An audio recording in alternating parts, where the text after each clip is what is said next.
kimbangu, yan tungunwa amonela kipasi. Amonela kipasi en vain. Ya solo toyaka wana po ete toluka toyeba. Toluka toyeba to pour l'accès Doka pe kolobela bino quelque chose. Pour ete kota na kati na mitu ya moko na bino. Be na Congo, bana banzambi, les héritiers, bana elonga, bana elaka, boza wapi. Boza wapi bobele mapote bolanda ote libilo mokolo na lelo. Yesu bende ko bana some kolo Congo na tango tobele la kana kumba tata kimbangu na ntumunwa. Na koma mama kipa vitandona, mama ntinga, mama wafuta. Na koma bankoko na biso banso. Tobele laka. Tata. Pungu tulendo. Tata. Kalunga. Mes chers amis, bana some kolo Congo. To changer la vie na biso te po ete wana ezali source na biso. Parce que bino misusu, ils ont intéressé bino te. Bino misusu, ba kombo ne sera bino pesa bino passe. E pesa bino kanda. Botika la kanda wana. Botika la passe wana. Po ete, oh bozo sala. Bozo la kaka intérêt na bino individuel. Intérêt na bino personnel. Ko sobo la naki intérêt à nation. Sobo la naki intérêt ma bele wana. Oya. Bakolo nango bazalaki wana. Bakolo nango batikelaki biso. Bakolo nango babatelaki yango. Bakolo nango babundelaki yango. Bino bolobi te to bundela yango te. Biso to trahir yango, to teka yango, to teka mama Congo. Kembolo kume zongol bele pai na ye pai bankoko na biso banso. Otobelaka butu na moi. Nkaka nkukumpemba. Tobelaka bino na bankoko nyonso. Po ete ya solo mosala bo pesa biso butu na moi. To sala ngone ngesenga to sala. Meba oyo baningi koyoka te to sala nini. To sala nini to za koloba kaka to koloba. Bande komana some kolo Congo anti de rappel. To bela ki bilango hier. Le nazongeli bilango encore. Ne partez pas. Attention, mes frères, mes sœurs, les élites. Ne partez pas. Attendez. Attendez. Regardez un peu autour de vous. Vous avez déjà soldé vos factures. Vous avez déjà soldé vos factures impayées. Ne laissez pas ces factures à vos enfants. Tout ce que vous avez consommé. Les enfants, je vous ai dit hier, hier, est-ce que vous avez demandé à vos parents, est-ce que papa, tu n'as pas de facture à régler comme tu es encore vivant? Là, je demande à vous les jeunes, papa, maman, à vous, je m'adresse à vous, que vous soyez ici dans la diaspora, que vous soyez en Afrique, vous, nos enfants, les jeunes, écoutez, demandez à vos parents, papa, écoutez la vidéo, écoutez ce que papa est en train de dire. Vous n'êtes pas concerné. Est-ce que vous avez encore des factures impayées? Vous devez encore régler vos factures. Papa, s'il vous plaît, maman, s'il vous plaît, ne partez pas sans payer ces factures. Les enfants, je vous oblige de demander à vos parents. Demandez à vos parents. Papa, maman, vous êtes concernés ou pas dans tout ce que papa est en train de dire? Ne partez pas sans avoir liquidé, soldé, payé vos factures impayées. Tout ce que vous avez consommé, vous étiez dans un magasin, vous avez fait une longue vie, vous avez tout fait. Alors, papa, je suis sûr et certain que vous avez consommé du bien, du mal. Papa, est-ce que vous êtes de quel côté? Vous avez payé, vous avez réglé vos factures. Demandez ça à vos parents. Papa, vous, c'est à vous que je m'adresse, vous les enfants. Demandez à vos parents.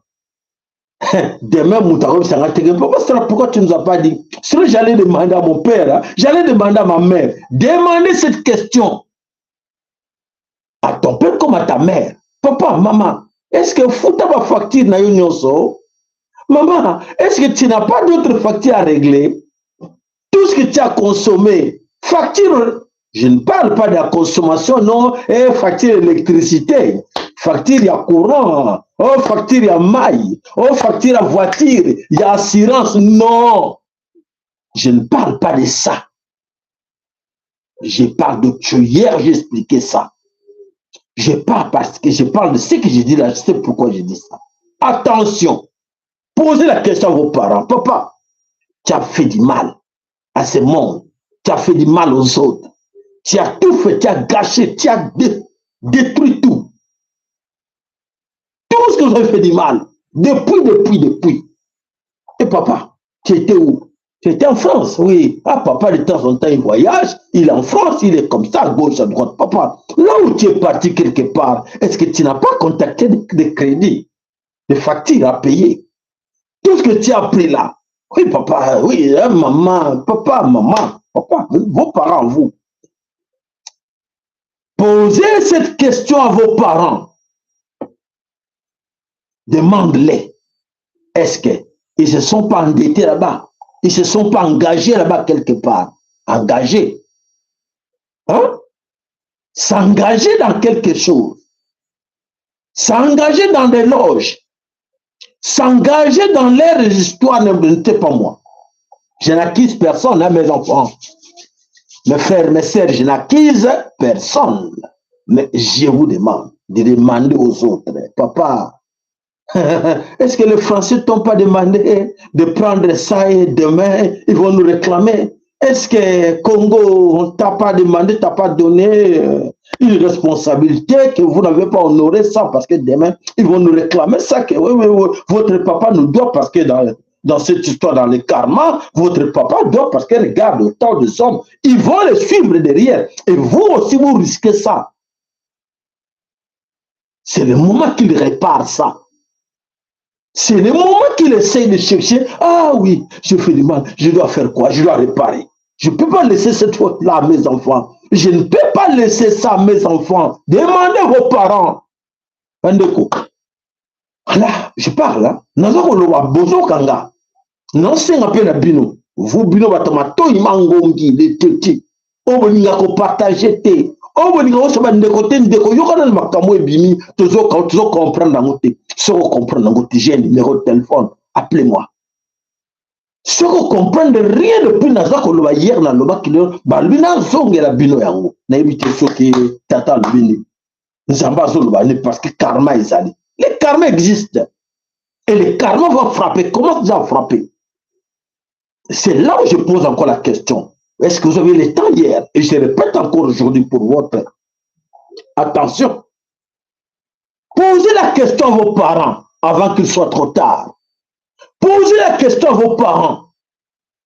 Papa, on sera qu'une maman, on sera qu'une pote. Est-ce que Bomengo ya biso, fortune ya biso, et ça lié à ma kila ya bat.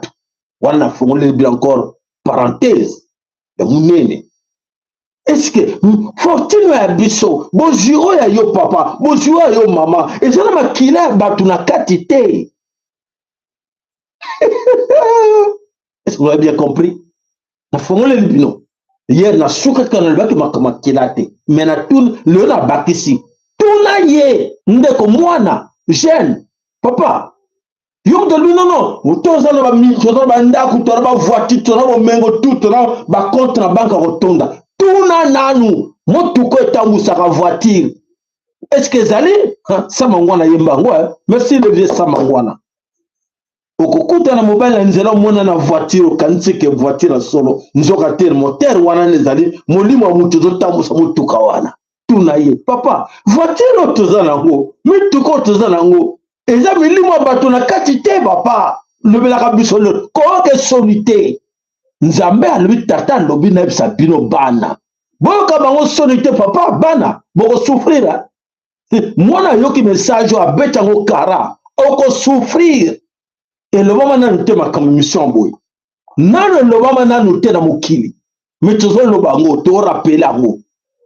Bon, comme matondo. Allez, toke la musindo, ya solo ki toka na pona ko la musaba. O ba sengele ba la muka banani. Bana bilaka. Bana longa. Oyo sengele na bango ba la muka. Ozana rani. Ozana mwane laka, mwane longa, to posa perdu dans la nature. Ah, c'est ton problème. Alors, quand moi, franchement, comme moi, on a eu les canacats, et Kolo Mokili, et Kolo Congo, t'es na Mokili. Franchement, ngai na zokometo. Est-ce que biso ba ben na Congo, biso ba bengo sueta ba congolais? Nous vivons dans quel monde? Est-ce que nous vivons dans le même monde que les autres? Ou nous vivons dans un autre monde? Parce que ce monde qui bouge, bateau bazo vivre dans le monde qui bouge, il y a air et inversion. Bazo mona makamu contraire à ce que nous voyons nous autres. Il y a kotala autre gens que nous baka mikolo nyonso. Il y a kotala ka réaction ba ndeko, auto na bango, o ba ndeko bozo landa. Réaction de bino. Ba réaction de bino est différente.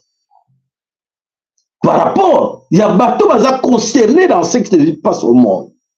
Pour te la ba nationalité belé ba mboke belé bazo mona makamu na angle mususu. Mais biso ba bena comme to mona makamu na angle ya ndega biso. Alors eza likama. Na ndenge biso zo mona na makambo. Na ndenge monde zo tambola réellement, il y a un sérieux problème. Il y a vraiment un sérieux problème. Peut-être batelo bazo comme est-ce que bango mo ba congolais bazo mona to bazo mona te. Bazo yoka to bazo yoka te. Tozo bena lingala, to bina français te to na lingala. Et batema lo na français ba loba. Bato bazo loba. Alors tu ko tuna oui. Nous sommes comme monde actuellement ce qui se passe au monde, c'est comme si les Congolais vivent dans un autre monde, quatre la distraction, comme si rien n'était. Comme si rien n'était, rien qui se passe, donc tout le monde continue. Et quel monde? Le monde du temps du poisson. Monde, il y a temps, il y a poisson, il y a mensonge. Vous êtes prêts à écouter ça? Vous êtes prêts à être distrait? Et tandis que le monde, bateau va s'appeler veiller dans le monde, bah sur la carte de distraction t, bah au moins des choses autrement. Ceux qui vont découvrir la Congo, ben ko yoka ne bino, ben découvrir ça, na kana bosi bosenga ben découvrir na bino nyonso, ndeko, o ba ko benga ben ndeko, landa na émission, ndeko, landa nano, ndeko, landa na papa makamaza ko lo mikolo, et ça il so lo batenza ma ko lo mette. Vous avez bilité. Vous avez la distraction, bino moko.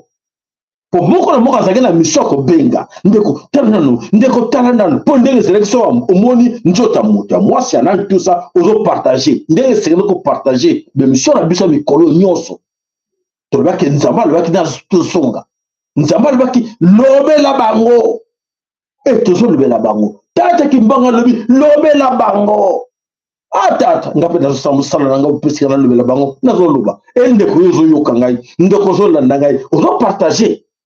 Ozo benga bandeko na yo bayoka. Ozo sinale ba frère na yo balanda ba camarade na yo banal keno. Nanda na makambo yo. Même mutali boma na tango zo ba le kambo bayoka na. Azo le banini yo. Toke nan. Azo le banini. Et c'est important, très important. Est-ce que vous salango? Est-ce que vous partagez? Est-ce que vous recommandez bandeko vous partager ba lien? Pour ça bandeko ndeko. Landa na makambo zo le kapo e comme ndongo. Ah ngana zolo banangai oh yokinai malam alors non so eza ko sala mana kati le Congo bande ko biso comme si baza wanati tout ce qui se passe actuellement au Congo bande ba congolais sont pas là-dedans vous comment moté vous savez quoi le seul pays où on a déclaré que ba vivant baza na la guerre dans ba pays voisin seule nation au monde, bana ennemi, 9 voisins, ennemis, nous va déclarer dans nous Congo. Ba voisins nous sommes ennemis. Ba voisins nous sommes bundisa biso. Mais Congo là yebite ba voisins nous sommes ennemis ba bundisa biso. Ba yebite. Et ba voisins ba très contents. Il y a autant que non mais ils sont pas laissez-les continuer. Et bien voilà.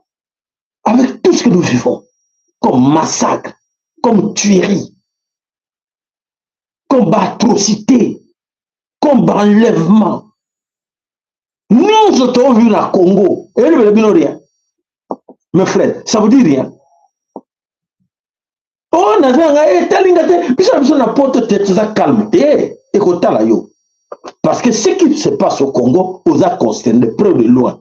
pona no yoki teke no mwana koko na bino mwana neve na yo babubake bakata ke mutu bokomona lelo makambo to le kana Congo et ça la passe na soni na mawa ya komona que les Congolais ne sont pas là les Congolais ne sont pas là ce n'est pas vrai que makambo to le kana monde lelo et les Congolais ne sont pas là na kati actualité. Les Congolais ne sont pas là, la Congo, les Camerounais. Qu'est-ce qui ne va pas? Est-ce que, est-ce que vous êtes encore dans l'ancien monde? Je vois. Vous êtes encore dans l'ancien monde. Quand on annonçait que, comme on a era verso, beaucoup jusqu'à présent, mais va y bien monter. C'est va y avoir qui? Ndeba si ba recommanda ba ndeko na ba ndeko landa makamezo ya ndongo ndeko bolanda. Tokotala. Alors, mes chers amis, tout basqué. Tout est à refaire. Tout va être détruit. Tout va être détruit. Pour éviter quel niveau au Kanda Nzamba kozo sala. Pour te mokili oya kale kufa. Et banda mokili ya sika. To quand c'est qu'à Congo mliko kufa. Mais Congo, et kufi si va payer mususu. Et ziki si va payer mususu. Et tout le monde va payer mususu Congo. Bon, vous voquel vous like le monde va kataki biso du koloka vous a distrait bon tchaka va quel va like na bi le moni na souka y avait des choses à dire allez mbala moko va bloquer allez paf boye ba ki amoté et puis ça m'a découragé que la kanka mbala moko non c'est que le ba quel va like parce qu'il y a beaucoup de choses à dire alors tant que tu vas quel va like te côté ko na mona tcha va finir ka bouton allez avertissement allez tcha bilo mona ngala mona kango ba kombina avertissement parfait réseau et baby allez c'est fini nakati na même ça 10 minutes à Pambas nakati j'arrête là attends na bino mettez vos cœurs mettez vos likes mettez vos bonjour kate bolanda kate bonjour na te bande konanga bolanda te biloko wana lelo na kati ya système na bango lelo baso mona ngo bako déranger te lelo baso mona ngo te bandi kone balingi na bango ngo to moto réclamer zate c'est tout mais c'est très important pour vous très important surtout pour la bande na bino je sais que ça va faire très mal le corps marteau au bête na mutu ya ba concerné et ça va marteau to ko bête na mutu ba concerné je suis concerné dans ça mais oui mais excusez-moi ton nom ça que bino dès le départ d'aller remettre de brûler tout ce que vous avez reçu quelque part. Bozongisa ngo, botumbango, bosalakiango, botaki mangongi. Lero boyeba kiteke guerre ko na Ukraine. Ero na guerre Ukraine zarakite. Ero na guerre ya Égypte, ya Russie, comment on appelle ça encore Israël, zarakite. Mais tu le ki bino kezo ya mabe.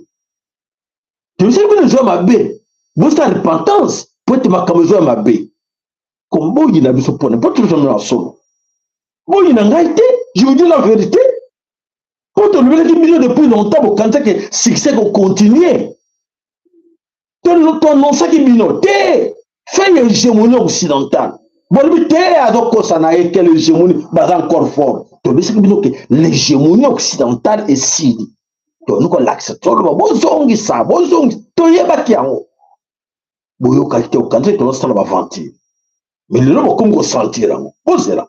Ezo ya l'émission kaka ezo ya bo la pose la prête bo benga botomi tumangongi bo ba yokate balanda benga ba ndeko kota na émission na momo zano ko comme la peine ndeko kota na émission landa émission papa sayala landa eloko nezoleka bolanda oza koleka voilà na toujours ka moi quelques minutes to mekano ko zongela talo nzelo yembo moko bo benga ba ndeko na bino nyonso oyo bazali ko dibo bazo bateke makamuni oyo ya ndongo oyo ko yela biso ya sérieux oyo ko yela biso bozona temps ya ko benga bango po ete bosona bango bisa bango makamuni eza koleka na kati na mabele yekolo Kongo po ete bandeko wana ebele na kati na bango baza kidiba voilà bande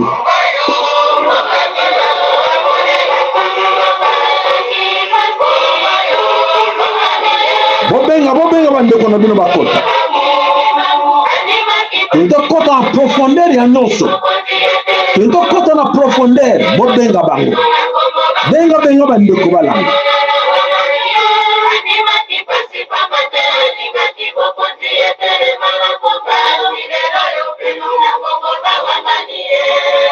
voilà ya solo te tata kimbangu dan tungunwa bankoko ya biso totie kaka 1959 oyo bundaki mpona kobengana monguna bamonaki oyo bazalaki banguna. Mon frère, moi et toi, intellectuels congolais, on a dit non, ils sont très importants, ils doivent rester là avec nous, ils sont nos partenaires. Bandeko na camarade na biso toko benga na bango te mais bankoko ya bino bakataki bango maboko pona religion babetaki bango fimbo bamingi bakenda makila etangaki pona religion wana yo lobi te bakoa basoba ifala bandi ba religion malamu boy yo zui siko esika bango bazali esika bankoko wana bazali esika bato bakende pa bakeke moto mwenda kufaka te bankoko ya biso bazo vivre na biso bazo mona nyonso salama esika baza komona bazo yeba teke ndeko na ngai yo ozo participer na mabe oyo baye kosala biso oyo basalaki bankoko na biso e yo osimbi fingo ozo kobeta koko na yo yo osimbi mbeli ozo kata koko na yo maboko yo ndeko osimbi oyebita kosimbi mbeli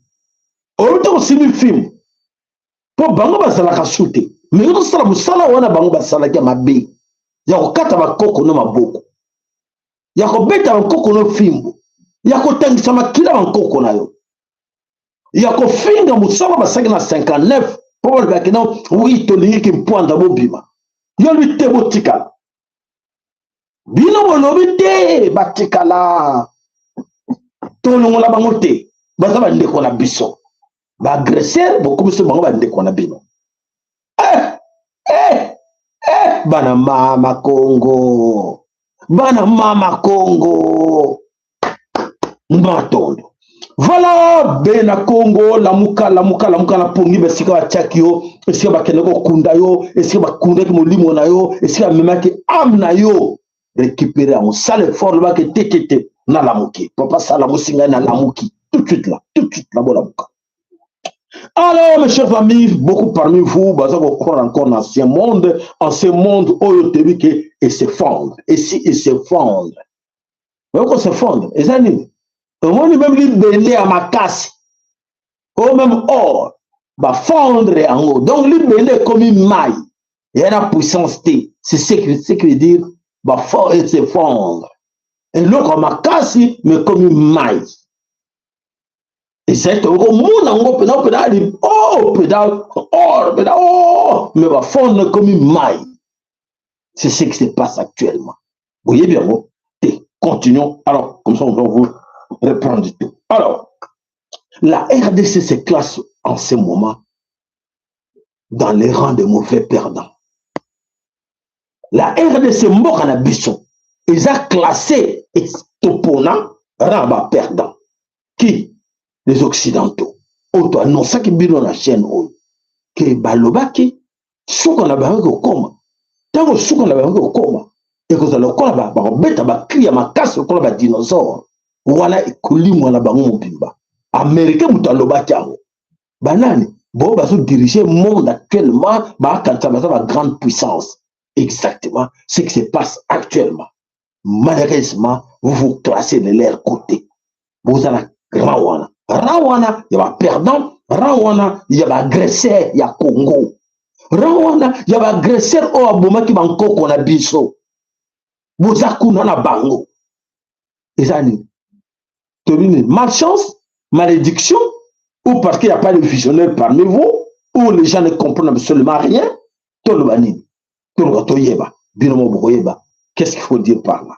Voilà le combat dans le Congo. Alors, vous avez fait un choix, ou bien on vous a imposé par la force. Et moi, je pense que eza ki choix na bino parce que beaucoup parmi vous bakendaki ba rituel basinaki ba pacte wana ya de ne pas trahir l'ennemi bakosaki bino kati na mobulu na kati na mobulu oyo bozozanga kitu manoso bino n'ayez pas peur bobanga bango te bozongisa bango botosa bango te po ete bakomi na suka boyokanaki nga te biso te me nga moi papa Sala j'aime pas dire trop moi non mais boyokelaki nga te se boyokelaki nga même à l'époque de politique nambe alingi kosigner te ke azalaki 18 ans au pouvoir soki Hippolyte Kanambe ayokelaki nga alingi kovanda 18 ans au pouvoir te po azalaki na mabe wana soki na futa ta kofuta mo ekochape ete soki ye alinga kanto ekochape bana na ye wana te okelaka o bana botaki na femme 6e femme bana na ye makila oyo ya ye bakosechape nango te olanda bakosechape na yango te ekokanga bango makila ya Congo makila babe na Congo makila 18 millions de Congolais plus de 18 millions de Congolais ekokanga ils ont vengé déjà. Alors mes chers amis, alors il y a solo qui est beaucoup aujourd'hui na carte na biso na carte na dirigeant na carte élite na carte autorité basina ba pacte na ba agresseur et ba agresseur ba séparer pour basina c'est que ba pacte wana kangi bango ko la singana kingo moi va bouger ça té le mal bazo mona ba choiter ba choiter pour distinguer le bien et le mal ba choiter en ce moment je vous parle bazana choiter ba ndeko ba comme pas ça té bazana choiter.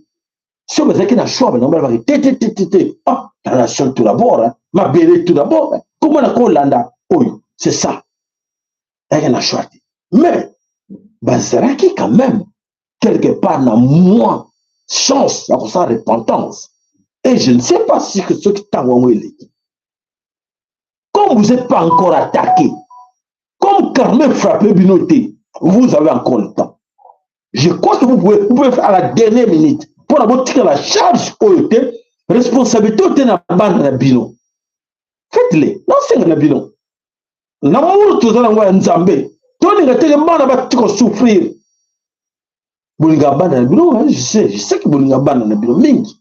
Mutu mote para mota ko bate na ninga bande na ngati tika la mo charge ba tika ko nyoko ma ba zobo, ba tiko souffrir. Wona za soupa, pas to za sou mamate. O comme irresponsable. Si vous êtes responsable, on dit quoi, si mes chefs doivent être responsables, non, ne laisse pas ça à tes enfants. Faites quelque chose. Mes frères, vous avez encore du temps. Je ne sais pas. On a la zone de ceux qui ont les arts réels, mais dans le but que vous avez encore du temps de récupérer et de faire quelque chose pour sauver. Sauver qui? Pas la nation. Pour la nation, vous s'en foutez de ça. Mais sauvez vos enfants. Sauvez vos enfants, solution, sauvez Bino. Ne viendra pas la moto à Tchaki ou la Katana Singana Kingo. Ne pensez pas que nous tournons dans le non, explique-moi un peu, qu'est-ce que je vais faire pour sauver mes enfants? Non, non, mais tes enfants, ils ont mangé cet argent-là, laissez-les. Arrête cette histoire-là, comment tu fais avec des émotions comme ça? Alors, le bleu à terme tout pour et peut toujours courage de continuer avec eux. Mais ngai na bo solo na bo lingo na tana ngona bino. Parce que vous êtes mes frères après tout. Vous avez ma sœur nanga après tout. Et ce mal-là, je ne veux pas qu'il y ait un soba dans la bino. Mal ou la limité, le ban na bino va souffrir nango. Je sais. On a son ban mais si je ne perds pas mon temps. Mon soeur, quand il perd son temps, laissez-lui parler. Non, je ne perds pas mon temps. C'est vraiment en profondeur spirituellement. C'est ce que je vous dis là. On a la bino, ça allait dans mon zindo. Na mozindo na kombo bankoko ya biso na tango na kolibaka boy et ça na mozindo na yebe makamuni nezo bomba na kati wana na yebe makamuni nezo bomba na kati wana so na tomboli nzete boy pour laisser que contrôle les alliés bankoko ya biso bazana contrôle tata kimbango na ntunguna zana contrôle tata mutulendo azotinda biso na kombo na ye ozo lobela biso lobela bango kauka mungongo likamute ba fingo likamute me lobe la bango bande ko ngala yawo na kombo teke no naza musalali ya nzambe mutu yo sa musala parce que nzamba na kati na biso nzamba na kati na biso yena lobaka a se manifestaka pour te to sala makamusu ya malamu Matondo. Voilà. Alors, bandeko bana somme kolo. Congo ya solo qui est tant que le baka bandeko belé, bazal encore jusque là bazal bobange. Na lobi bo assumer responsabilité la bino, bo lukandeke nini beaucoup ça la tout pour être bo sauver bana la bino. Alors, bozo boma mokili, bozo boma Congo, mais aujourd'hui toko tala comportement mokili ça ko kufu mokili ça ko boma. Donc les accords peuvent aller ma bien mais quand le comportement il y a ba congolais le que tété ba congolais baza wana tenir sur les bandes d'émission que ba congolais belé baza vivre dans situation sous. Allez tokei el moko boteur un peu toujours ka ba image pour être tout l'accès bino oh non sur la zone de bino et la réalité de tout ce que dans la zone de bino tolanda. Allez c'est parti wapi micro na biso allez vous après tokei. Jeunesse congolaise à Kinshasa, du lundi au lundi. Les bars sont ouverts 7 jours sur 7. Du lundi au lundi. Les églises occupent les gens 7 jours sur 7. Prier et boire. Entre bière et prière. C'est ça qu'on propose à la jeunesse quinoise. Quartier Matongé, couloir de Mandiakoko, que des bars. Quartier Yolo, vers Capella, que des bars. Allons à Masséna. Quartier Kimbuta, que des bars. Commune de Bandal vers le bloc, que des bars, des églises et des bars et des églises par centaines, par milliers, 7 jours sur 7, l'argent est là, hein. J'ai une question, une seule. Où sont les centres de formation, d'apprentissage, apprendre des métiers concrets, électricien, plombier, cuisinier, comptable, coiffeur, infirmier, pâtissier, une formation courte qui permette aux jeunes Africains d'avoir un métier entre les mains et de travailler et de gagner de l'argent pour vivre, pas survivre, vivre, payer un loyer, remplir son frigo et fonder sa petite famille. Vous croyez quoi, que la jeunesse congolaise va se contenter de poulet maillot et l'autoco? Bonne nuit à demain. Chaque église, riche de l'argent de ses fidèles, doit ouvrir un centre de formation gratuit pour former les jeunes à des métiers concrets. Chaque bar, riche de l'argent de ses clients, doit consacrer une soirée par semaine à des job dating. Vous savez, faire se rencontrer les chefs d'entreprise, chefs de chantier, patrons, et cette jeunesse congolaise qui veut travailler et vivre chez elle sans devoir prendre la mer. Voilà. Alors voilà, c'est une belle question que ces jeunes-là ne sont pas encadrés. Et la distraction, c'est ça. Ils en profitent. Parce que, dans la rue, ce sont des opportunités où ils permettent de crier, de danser. Et les autres jeunes, dans d'autres pays, où il y a Bamindele, ces jeunes-là sont occupés de sous des formations, de travail, de chercher qui je serai demain.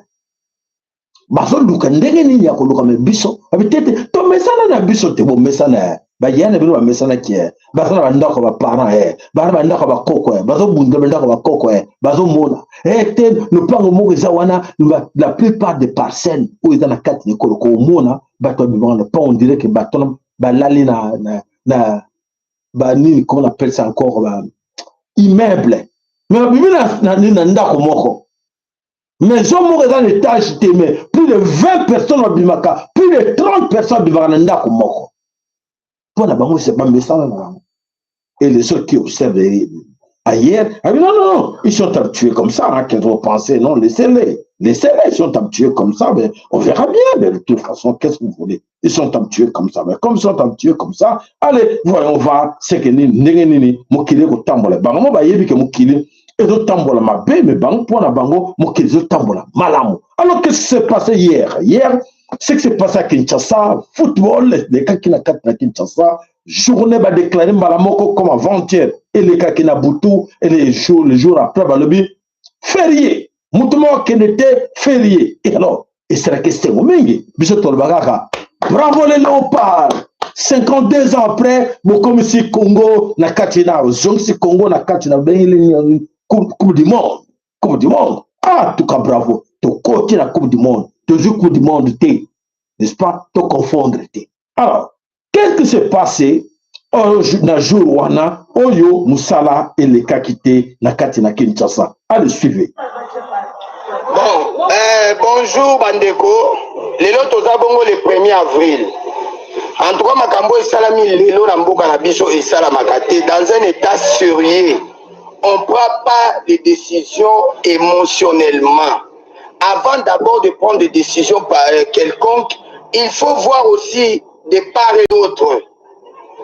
Il faut voir des part et d'autres. Parce qu'au Congo, nous avons beaucoup de services ici dans notre pays. Il y a certains services que leur facture passe déjà avant même 18 h parce qu'ils doivent servir à 5 h du matin. Par exemple, comme nous, les cuisiniers, les gastronomes, nous avons les contrats avec des entreprises à laquelle on fait les services de catering, c'est-à-dire services traiteurs. Nous sommes obligés à 9 h juste, nous devons aller à l'entreprise pour leur servir à manger. Et on commence à préparer déjà à partir de 18 h de la veille. On prépare, on fait déjà la mise en place.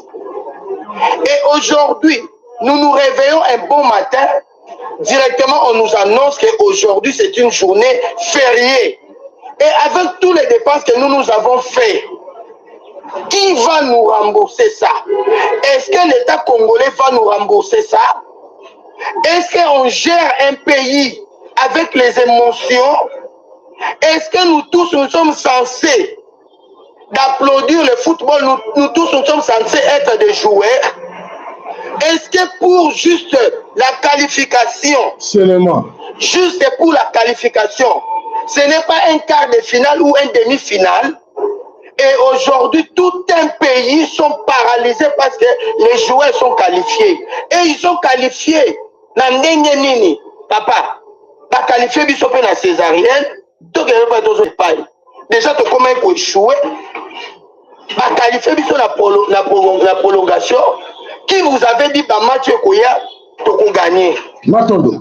Voilà, comment on se met au Congo, mécontentement, et Zéli Pote, il y a solo ceux qui comprennent hier, tout le temps qui a solo bako, à la raison, il y a que l'on parquet à perdre, mais sous va profiter d'ango. C'est comme ça. Nathan, vous en avez wabandingate, vous comprenez que les autres journaux ont décidé, mais les autres, et tu dois l'exacter.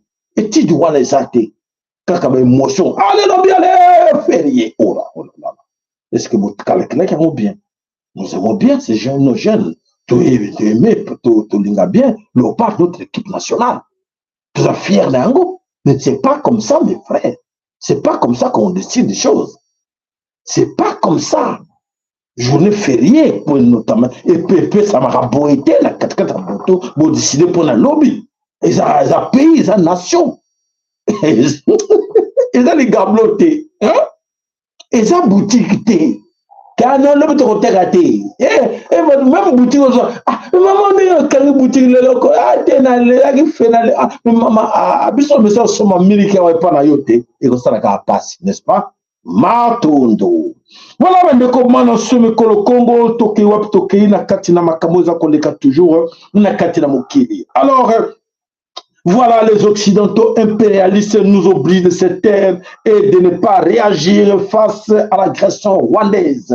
Alors, déjà, c'est pour la question. Et donc, on est les accoyer dans le Congo, quelque part, il y a des décisions où ils ne veulent pas ça, quelque part, pour la voilà, quand on l'a vu, c'est la kibino parti, voilà. Token m'analyse là haut. Alors, autant que moi, la carte n'est pas le Congo, tout le monde, c'est jamais vu la carte n'a mouki. Tout le monde a ngoté quelque part, nation mort la carte n'a qui va lui que donc, bah, les autres ont décidé qu'on y en a tellement bête à quoi bambata. Bah, compter qu'on gifle yo. Bah, samboussa, bah, humilié yo. Donc, notre même gouvernement est humilié, les Congolais sont humiliés parce que les Français ont décidé à notre place, les Américains ont décidé de ne pas bouger parce que nous, c'est l'État profond, c'est nous.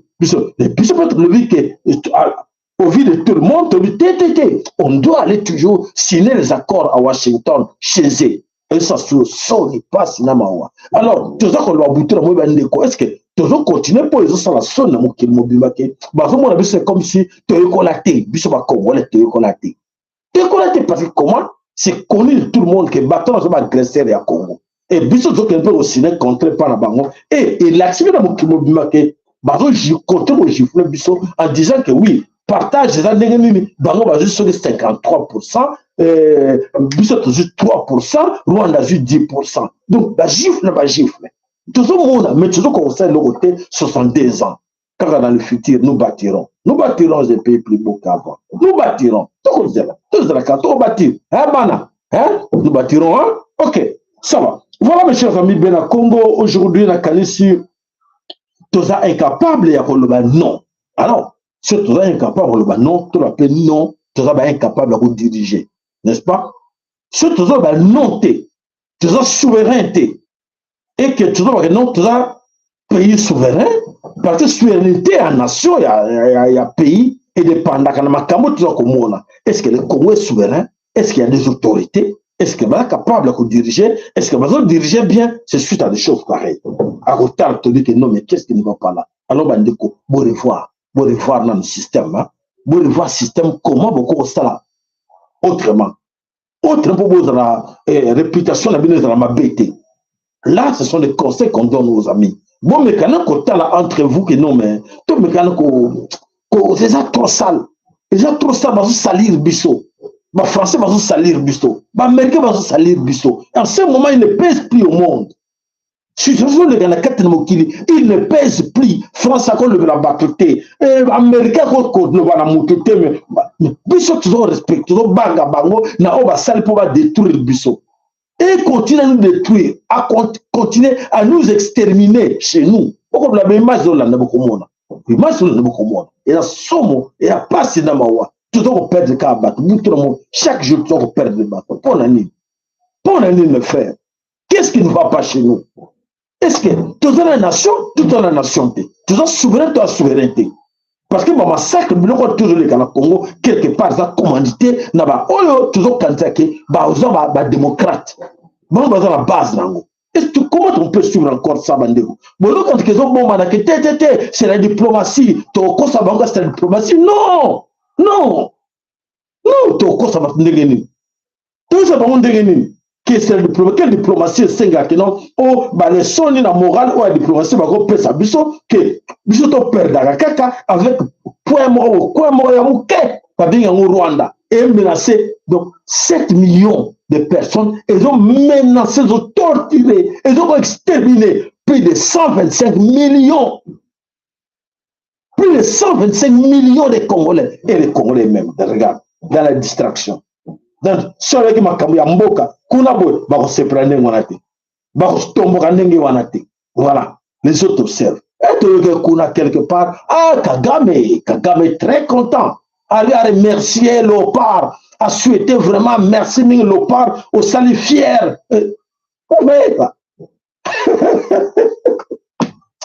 Nakata Lopar, Makila va Congolais, Zali.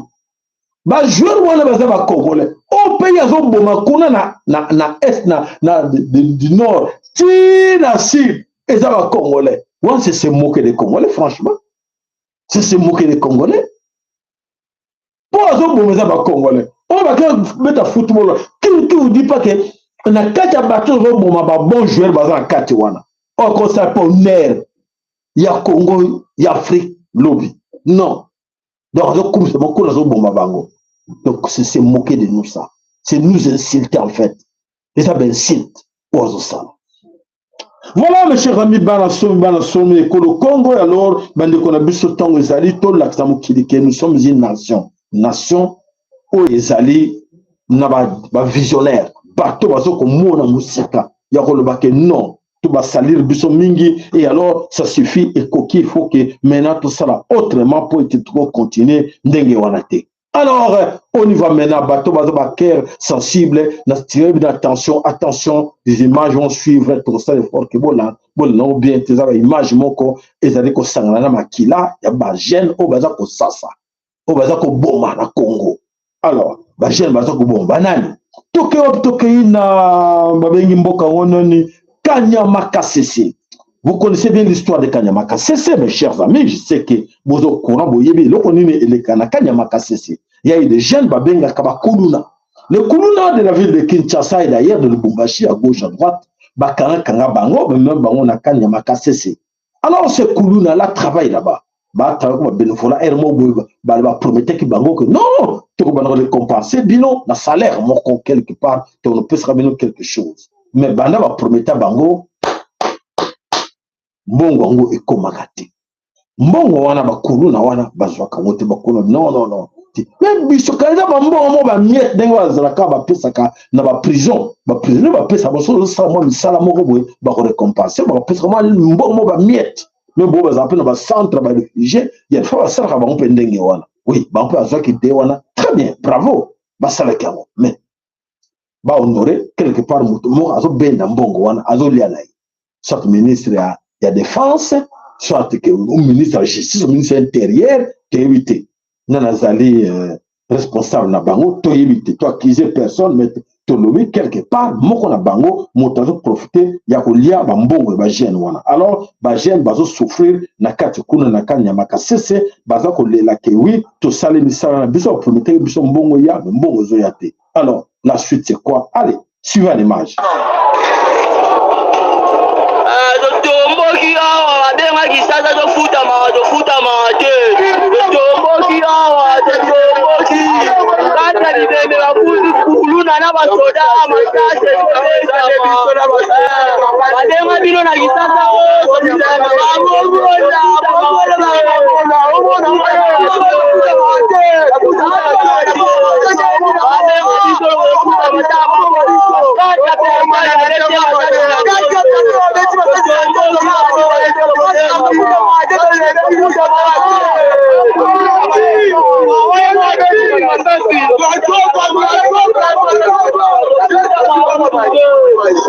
Imanji baike azima kazi na kazi hawa wanakanda unataka kama watati ya moyo wanakanda baike azima kazi katika azima kazi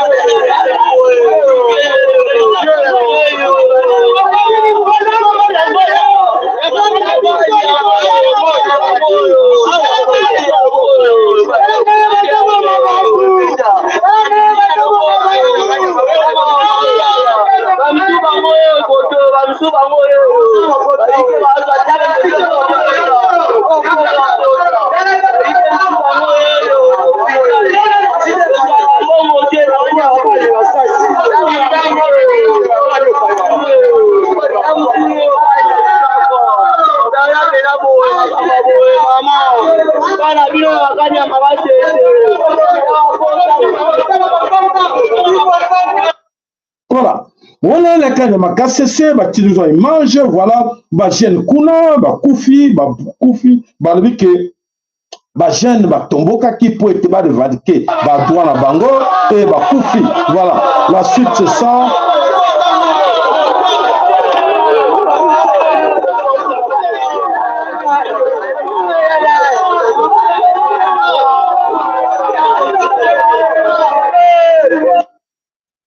Voilà, Bajen, Bakoufi, Nakanya Makasese, Bakuluna, Obakene Kuna Kosala. Oui, ça c'est la suite.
Voilà, mes chers amis, fuite à meilleure image et bimi, depuis le 30 avant-hier, voilà, ndenge ba jeune ba kufi na kati la kanya makasisi.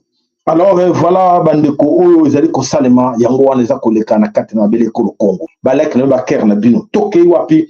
Toke toujours na cadre kaka actualité te la rabino et sur le tema kamunyo sta koleka na kati na mabele ko Congo bandeko bele baza ko yeba te wana na kanya makasisi. To lobi siko to tuna na ba 4 coins ya Congo makambo kaka passe na passe bandeko bele baza kolela kaka baza koyeba te eloko nini oyo ezali koleka na kati na mabele ko Congo. Mais biso to ya rapport na pona la bosabilo bandeko sabilo ke ya solo oyo nyonso eza koleka na kati na mokili biso moko senge na biso peke toyeba toza banani so to se respecter te bato so ba bank ba ko respecter biso peke poete ba yebi ke biso moko toyebi eloko moko te alors bato mususu ba ko nyokola biso.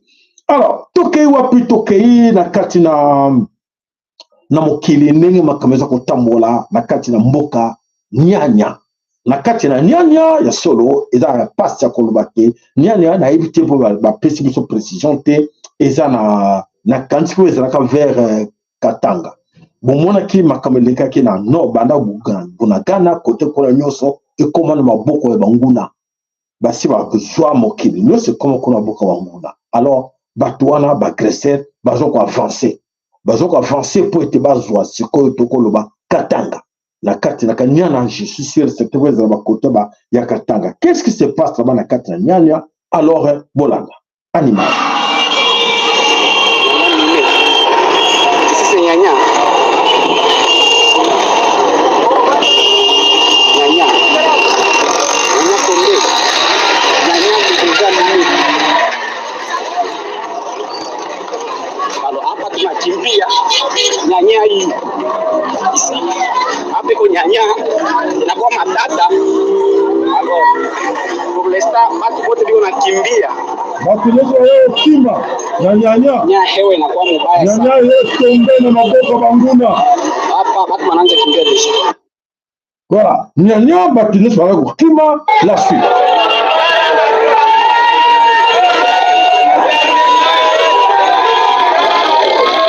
Moto wakati mtu wakati na batu wasili.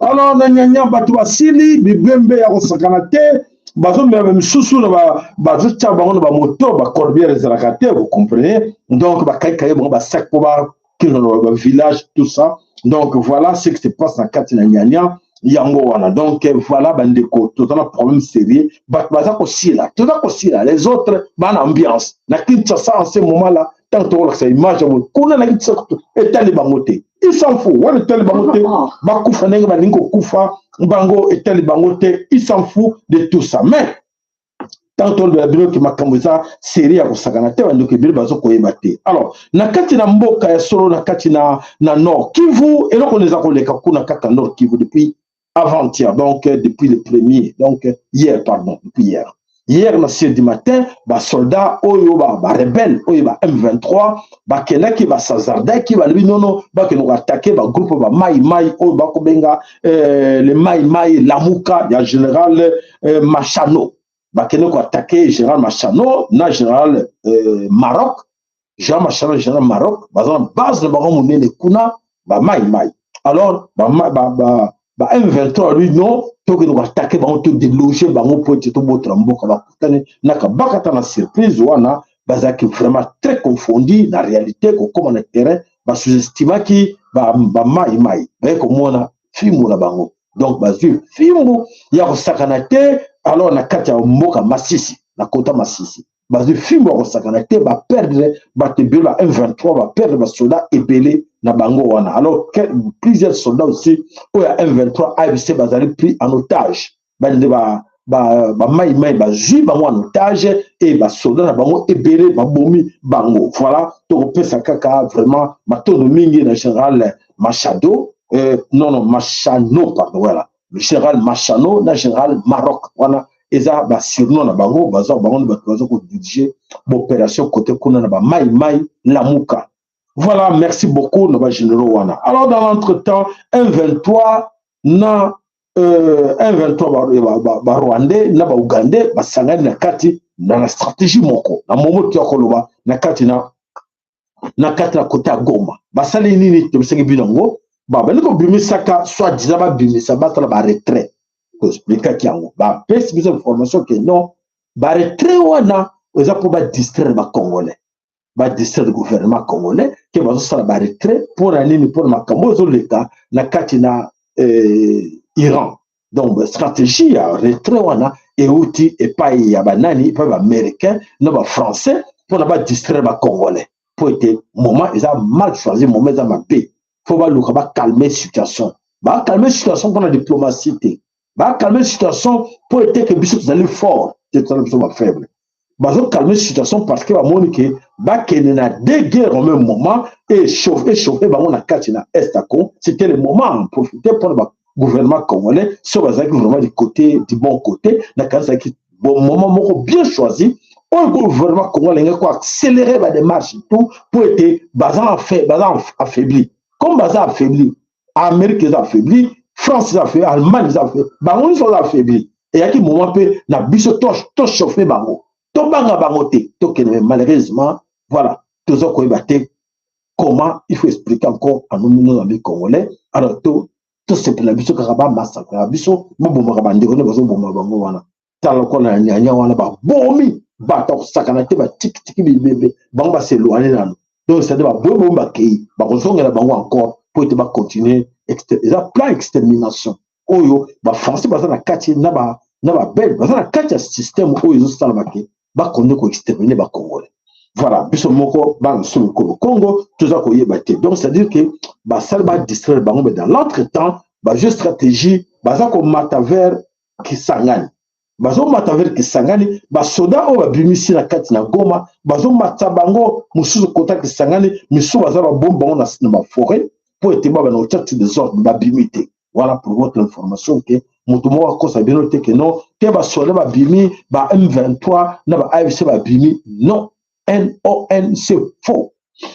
Voilà, bandeko na biso bana some kolo Congo est ce toko lobaka bandeko tanto beta kambela toko quoi tirer attention bandeko na biso bazo comprendre pour nini pour être sur la kanisi spirituellement baza faible spirituellement tu as faible sur pour la komona ke mutaza na fort nyo seulement na moi il faut na buto aux la fort comme tu as faible spirituellement et voilà c'est pour ça que bazo dominer biso pour ceux qui fort spirituellement nous tendons à l'appeler fort physiquement. Mais comme tout ça alors, peuple africain, je vous fais remarquer quelque chose de très terrible.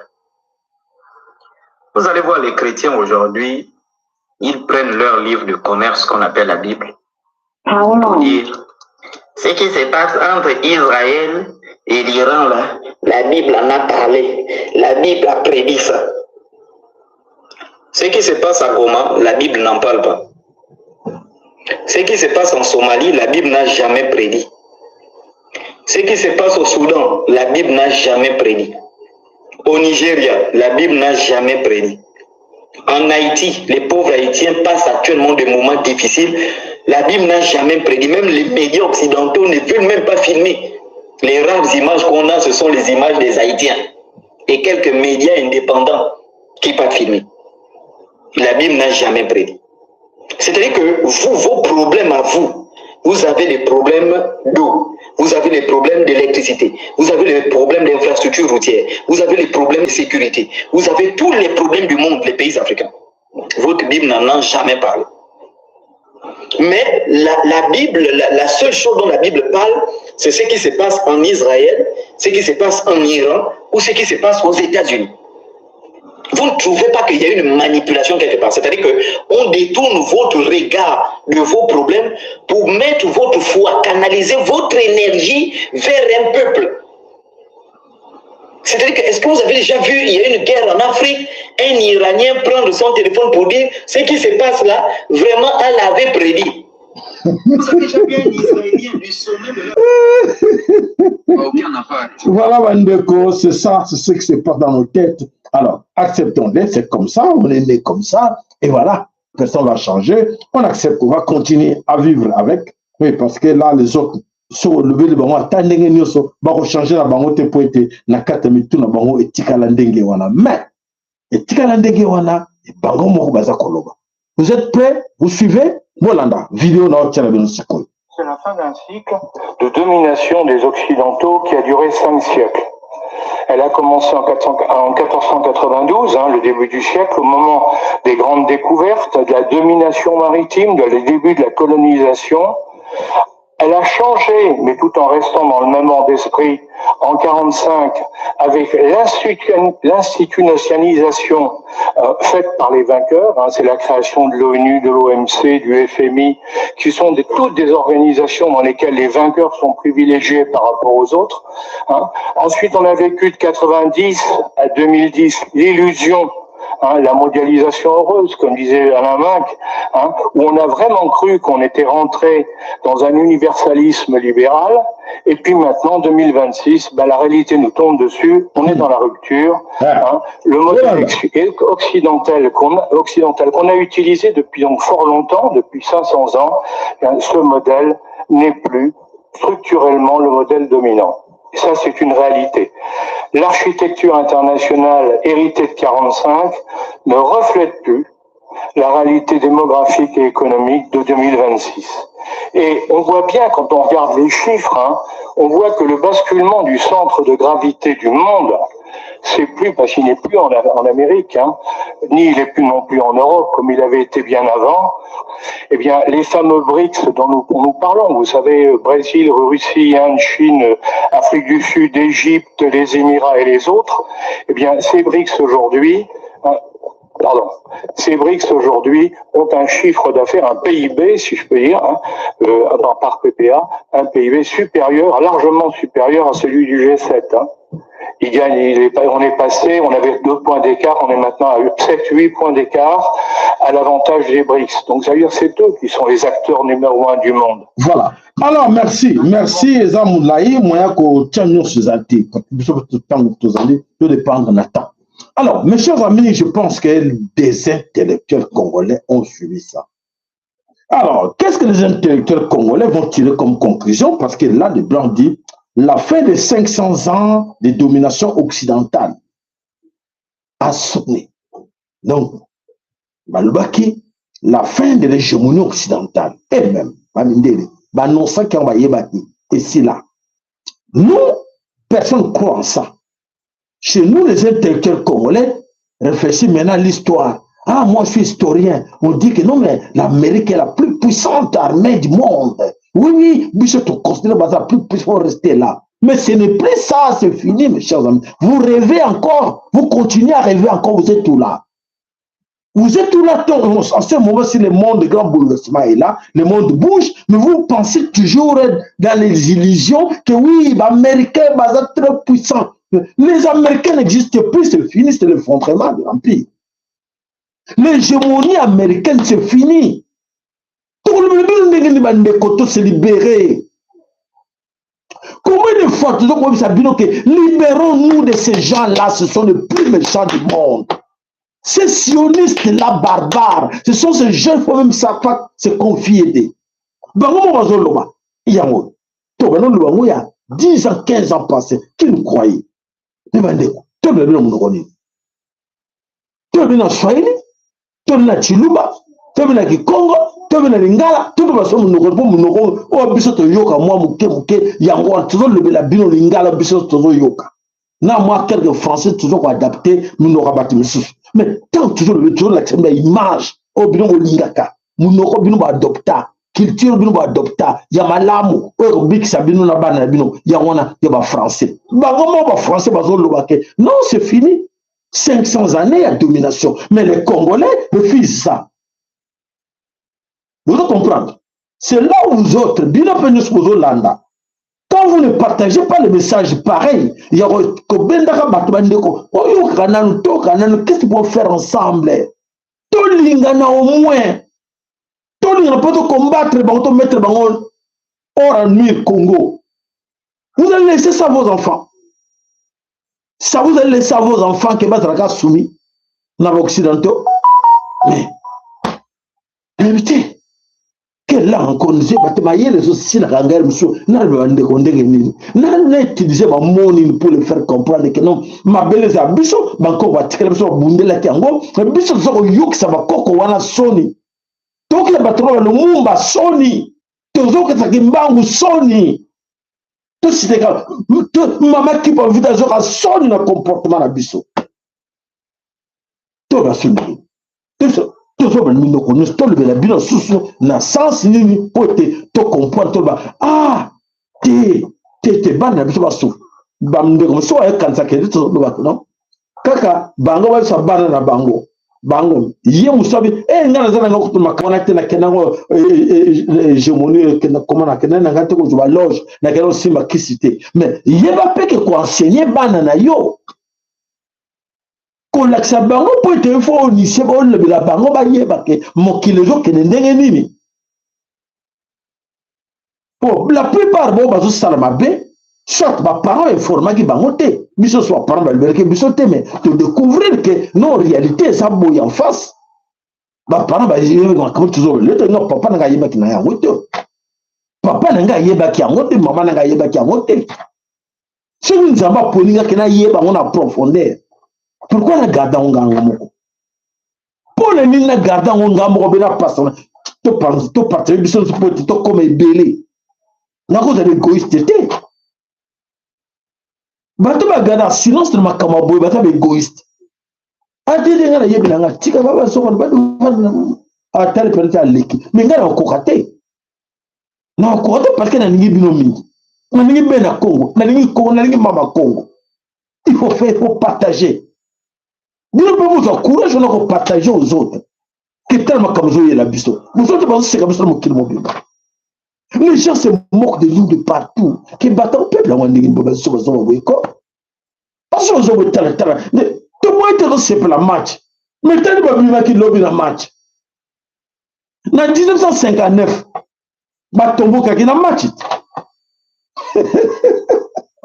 Qui a dit que nous avons ah, ils ont passé là, on va passer là, on va dire qu'on a gagné, on va commencer avec la biso na carte na Congo.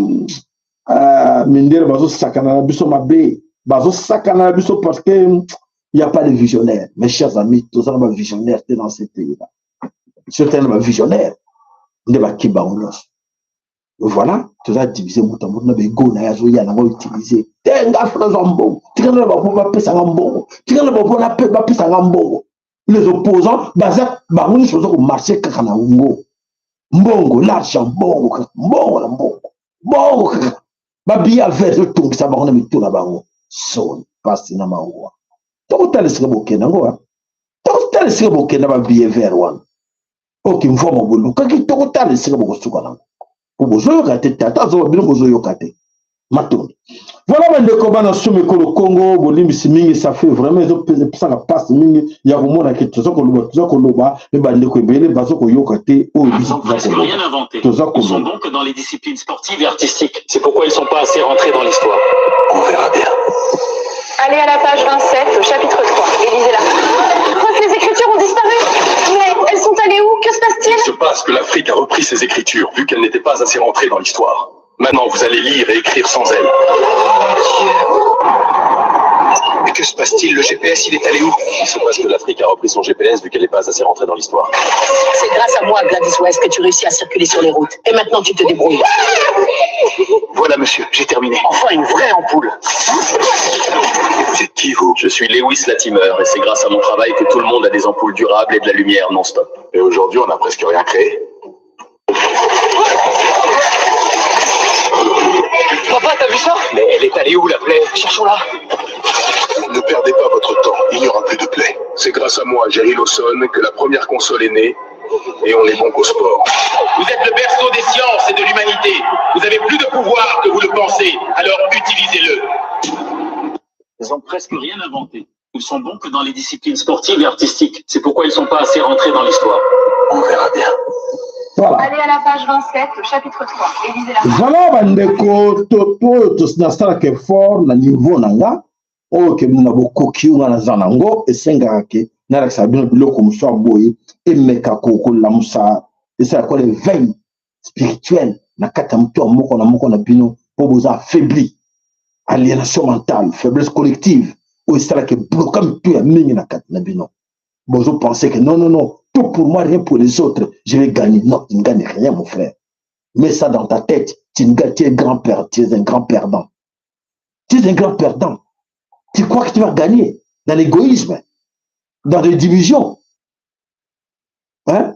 Vous savez, moi, et sur la longuité, il faut les agneaux. Il faut les agneaux pour ce que nous. Mais il y a les bloqués. Toi seul, tu es capable. Ah oui, toi tu es vraiment notre ami. Au Congo, de prier nango, yo sokolaté. Vous avez compris? Combo ya combo mbanzi. Tango za ipele, ndeko moko tindele nga vidéo moko, atie ndeko moko na mopanzi, ba ndeko musuli kolo, à lui, voilà la force, c'est l'homme fort. Oh mais non. On n'est jamais fort quand on est seul. Au tien côté moko ba ndeko belé, ba nguna na bise belé. Côté on tient moko, ça forte. Voilà, quand tu présentes des choses pareilles, nous allons forte pour ça moko. Faible, 4, 5. Donc c'est comme déjà fort, plus fort que lui. Combo, c'est là que fort, les agneaux ensemble. Toi, au boucangote. Comme ils jouent à moko, ça moko. On sait l'effort de tac et boucanango. C'est ce que nous, en ce moment ici, effort toujours au salabiso de ponango. Si vous comprenez, on n'a pas besoin d'argent. On n'a pas besoin de succès. On a besoin de vos âmes. Ba âme n'a bilan de pour sauver Congo. Ba âme peut ça on a Lucifer. Ba âme n'a bilan de tête on a Lucifer pour ba monde na bango wana. Ils ont besoin de ça pour bango bazo vivre na makila na bino. Ba ki makila na bino na ba âme na bino bazo tourner se ba usine na bango nyos bazo tourner na mokili po nango. Boye bien. Boye éviter. Si la boyoka ka bato ba msosa ala la rebelle tala bate bele na libanda batondi tala bate bele la kati batondi bato na sa bato basi bakenda mingi baza wana so brengo tour madresse moko na moko ba distarate mais ni limo ya bato wana nizo tourner et bango bana besoin ko récupérer mais limo musoso ko kota wana oza faible pas juillet aya OK baleo OK ko sala bango monde le zango wana monde akaisala to na ngolo nsi to lebele bino na minoko nyonso ayoki malamu ayoki te to continue to talaka ndenge nini monde eza ko continuer liboso na biso et loko nini eza ko tinda na kati na mokili tambola mokili zo tambola na mayele bango bazala ngo e bayebi ke biso tozana mayele te biso bazoba et bazo kosa biso na bozobo tozana ngo to konde ko boma na biso na biso to konde ko sala mabe biso na biso mais bango bayebi ke mokili ezo kende autrement. Aucun impact. Cuba est fini. Disons un mot. C'est un pétrolier russe comme ses navires qui est attendu ce mardi à Cuba. À son bord, 730 000 barils de brut. Il est censé approvisionner en carburant l'île communiste confrontée à de sévères pénuries d'énergie. La Russie, pays allié de Cuba, se réjouit. Dans les conditions du blocus le plus brutal, nos amis cubains ont besoin de produits pétroliers et de pétrole. Ceux-ci sont essentiels pour maintenir les systèmes vitaux du pays, pour produire de l'électricité et pour assurer les services médicaux et autres à la population.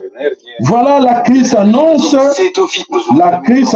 na kati na mokili na kati na monde crise à pétrole ezakoya crise à pétrole. Marie Roussel, vous êtes avec nous à Washington. La nouvelle majeure de la soirée, évidemment, c'est cet appel des États-Unis d'Amérique à évacuer tout de suite, effet immédiat, tous les Américains de la région.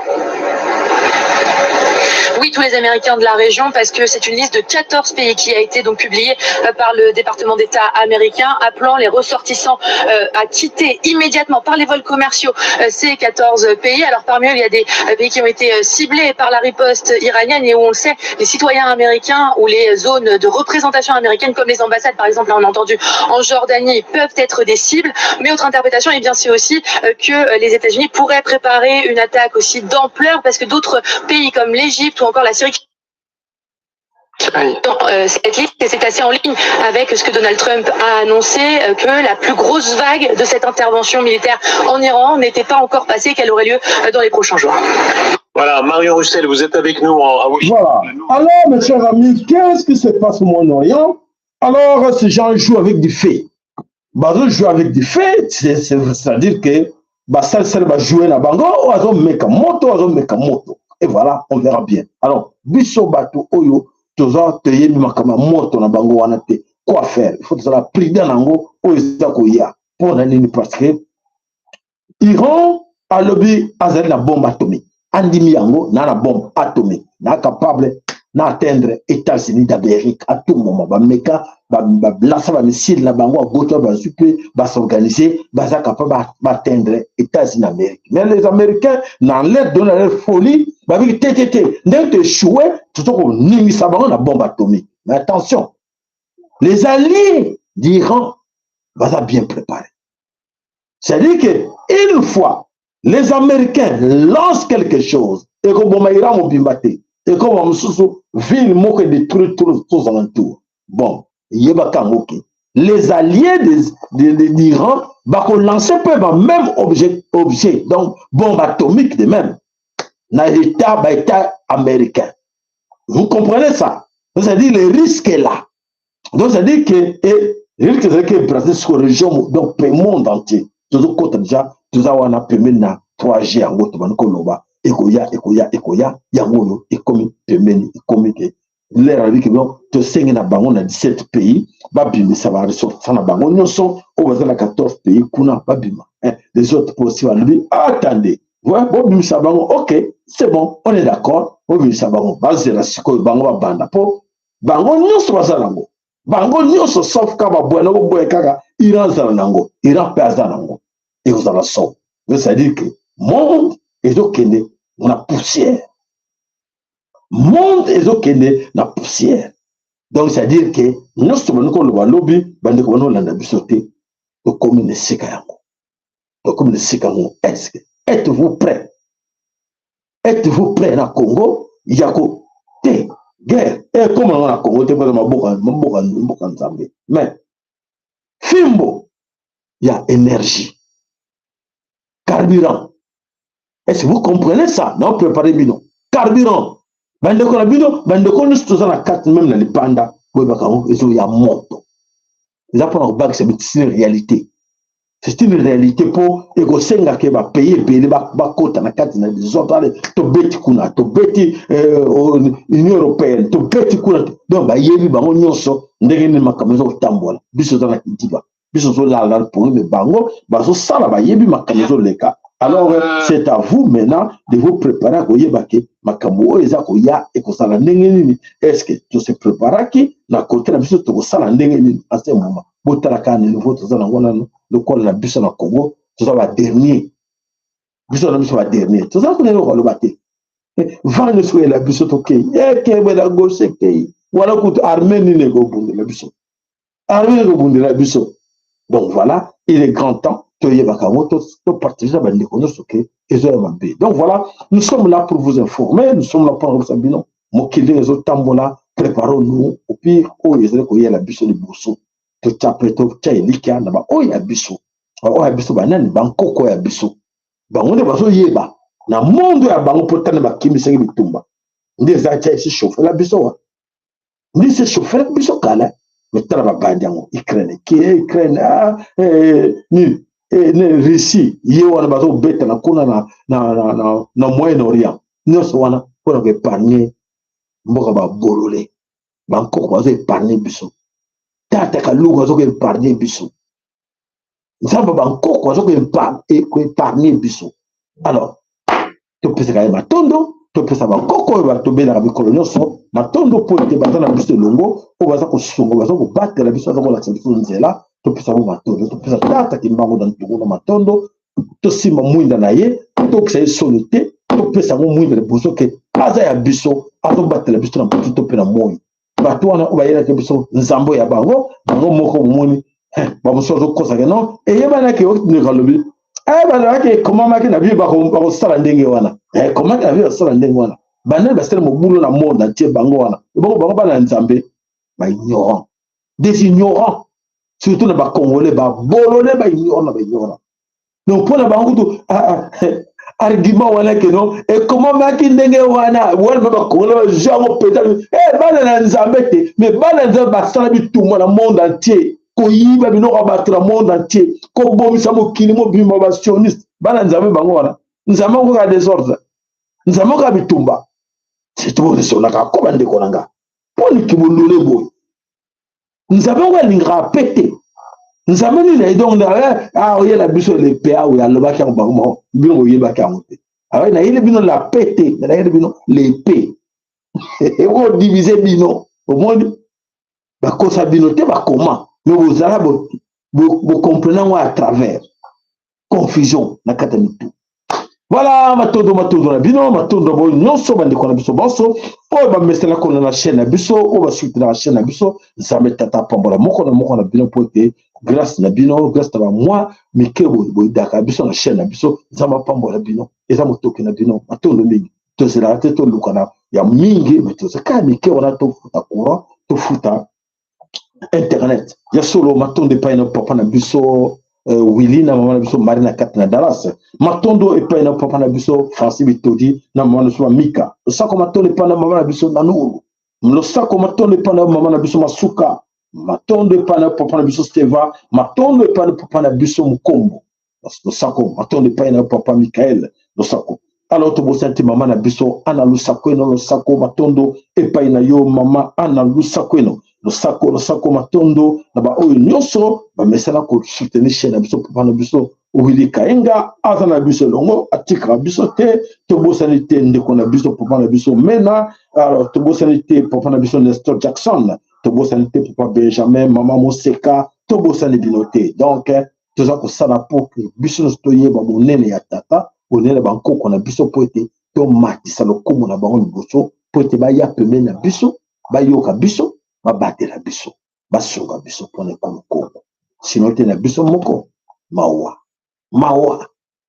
tozozela baaméricain bakobikisa biso tozozela bafrançais bakobikisa biso e bato bazobundisa biso bango wana elobeli bino nini c'est pas la confusion on attend les américains américains venez nous sauver venez nous aider et ce sont les mêmes américains qui vont combattre biso ce sont les mêmes français allemands qui nous combattent soit c'est ce que je dis, il n'y a pas de vision, il n'y a pas de visionnaire. Les gens ne comprennent rien. Pourquoi ils sont là? Donc il faut que Batma pour l'année, Bazar na Congo pour l'année. Bobuta maki Congolais pour l'année.